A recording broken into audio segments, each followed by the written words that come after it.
శ్రీ మీనాక్షి సన్నిధికి స్వాగతం. ఈ ఏప్రిల్ 27న అమావాస్య సందర్భంగా కాలభైరవ స్వామికి పూజ చేయటం అత్యంత శుభ ఫలితాలని ఇస్తుంది. ఈ అమావాస్య సాయంత్రం కాలభైరవ స్వామికి దీపారాధన చేస్తే దుష్టశక్తులు తొలగిపోతాయి. పూజ ద్వారా దుష్టశక్తుల నుండి రక్షణ, ఆర్థిక సమస్యల నుండి విముక్తి లభిస్తుంది.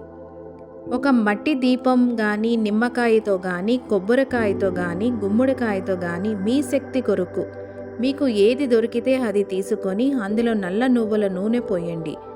ఒత్తులు వేసి దీపం వెలిగించండి. ఈ దీపాన్ని భైరవస్వామి ముందు ఉంచి శక్తివంతమైన మంత్రాన్ని జపించండి. ఓం హ్రీం వటుక భైరవాయ నమః. ఓం హ్రీం వటుక భైరవాయ నమః. ఈ మంత్రాన్ని 108 సార్లు జపించండి.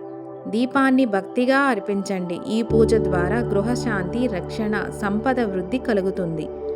ఈ అమావాస్య రోజు భైరవుణ్ణి నమ్మితే భయాలకు వీడ్కోలు చెప్తారు.